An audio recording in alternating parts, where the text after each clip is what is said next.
I'm going to begin this with a motion sickness and flashing lights disclaimer. It shouldn't be too bad, but just in case, now I can't be sued for it. And also, here's this cute little game in the background just so that we have something to look at when I'm rambling and I have no info on the screen or nothing to show. The idea that I had for my project was the ability to use games, such as these, in order to learn real-world abilities, such as these. For this project, I looked at 10 sources. Well, more, but I had to knock those ones off because they didn't quite fit. But the first one that I looked at was the effects of regular physical activity in playing video games on reaction time in adolescence. Their study was trying to determine whether reaction time was better influenced by regular physical activity, such as riding bikes and etc., or if it was better influenced by video games. Through plenty of experimentation and questionnaires, they found that overall, kids who played sports and were physically active reacted faster. But there wasn't that big of a difference between kids who did both. However, what they failed to do, which is just like a big red flag for me with this study, is they don't mention in the methods or in any of their details what video games they have the kids playing or the kids disclosing that they play. Because, like, say, you have a game like Tetris is going to require faster reaction time than, like, Stardew Valley. Like, they're not comparable. They specifically mentioned the sports that the kids do, but they don't mention the video games. They just leave it as it is, just that. Up next, we've got the training effects of an active video game on reaction time and power, which was a study that came out of a random conference in Taiwan, so it was not the easiest to find. But this study utilized an Xbox Kinect to test agility and balance in healthy young adults. They would have them play the Xbox Kinect 3 times a week-ish if you were in the experimental group, and if you were in the control group, you just get wrecked. But they had 6 weeks of training, and their experimental group showed significant improvement. According to what they say, it appears to be one of the first, if not the first, to use the Kinect for training and agility. But someone else did use it for enhancing physical fitness, which, that's neat. Up next, I looked at video game training and reaction time skills among older adults. The goal of this study was to examine whether reaction time among older adults could be improved with video game training. They had people between 50 and 84, and they played the age-old classic, Pac-Man Adventures in Time. Yeah, this masterpiece. They did a pre- and post-assessment, and overall, they kind of discovered that they should have gone for longer with their testing, because they didn't really have a whole lot of time, I suppose, and it didn't really give conclusive results. Pac-Man Adventures in Time! Anyways, I'm moving on now. At the beginning of my analysis of all my sources and everything, I had an idea to make it a little bit more of, like, gamey, make it fun. However, to gamify or not to gamify, one of my sources showed me that it doesn't work that well. They went to a school and they tested to see if badges for successful tasks and activities had impact on motivation and performance. They had a group that received no badges, a group that received badges only visible to their peers, and badges only visible to themselves. It was discovered that they didn't change anything. If the person themselves could see the badges, it was pretty chill, it was good. They were like, yeah, sure, whatever. But overall, the results found that students just became less internally motivated, which is kind of the opposite of what we want. After that devastating loss of an idea, I looked at driving home the message, using a video game simulator to steer attitudes away from distracted driving. This was a study about will people be more willing to drive distracted or not. It's not they used a specific racing game that I don't know if I agree with their choice.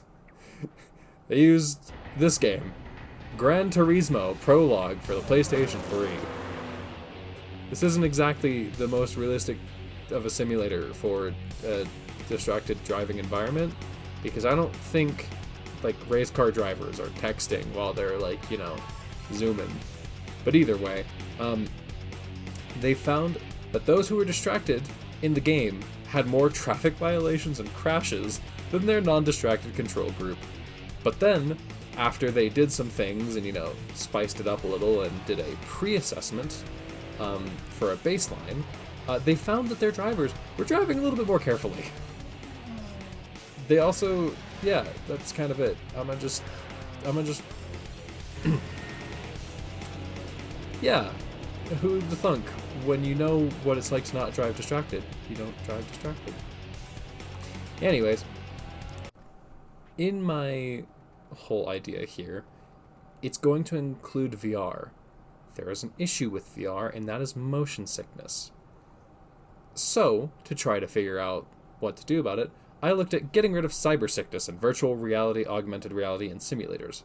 Which, first of all, cyber sickness is so much cooler of a way to describe it when it's just straight up motion sickness. But it's caused by a mismatch of what you're sensing and what you're expecting. So, like, say in the game, you're expecting to, like, reach over and, like, touch the hood of the dash of your car, but then you reach out and touch it and it goes through nothing.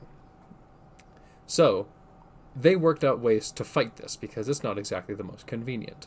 One of the things that they determined was that if the person has a body they can see, they are less likely to experience cyber sickness. And it's not exactly the most easy thing to do to estimate cyber sickness, because it's a pretty complex thing to deal with, according to them. So I don't know, I'm no cyber sickness surgeon.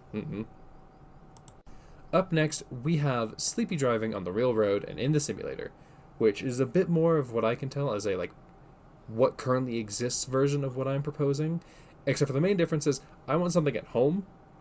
These people had a super elaborate sounding fancy simulator set up, where it compared driving performance, sleep related physiology, and how sleepy the participants felt during the nighttime driving they did and the daytime driving. Of their 10 participants, results showed that the fancy simulator was associated with higher levels of subjective and physiological sleepiness than real driving. However, the response to night driving appeared similar for the sleepy feelings and the sleepy being.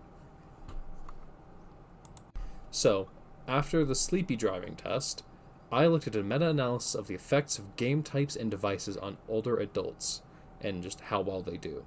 It was an analysis that aims to evaluate the effects of different types of video games and game devices for training on cognition of older adults. The analysis saw that the mouse and keyboard was better for controls for perceptual motor function, which is great because that's what I use. But the effect size for hand-eye coordination decreased by a number that I don't know what it means when the training device changed from mouse and keyboard to a driving simulator and motion controls.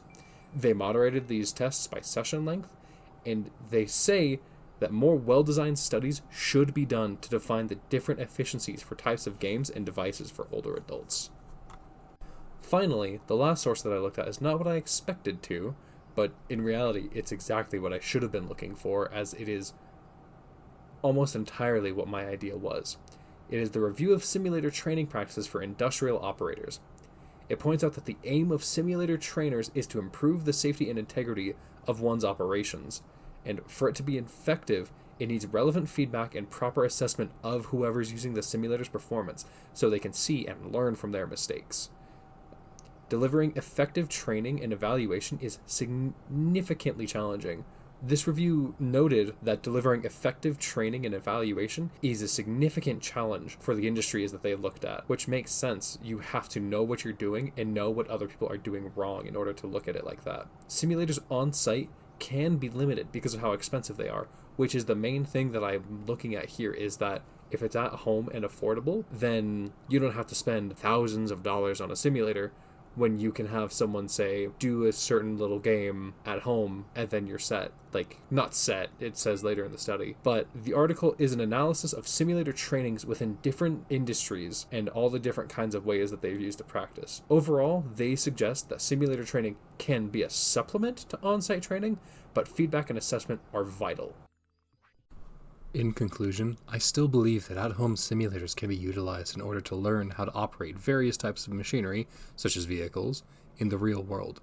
You would need to have someone that can actually go over the results with you, so you're not just flying by the seat of your pants and the seat of your car into a tree, but you can still use an at-home simulator as a stepping stone in order to reach the road and qualifications easier.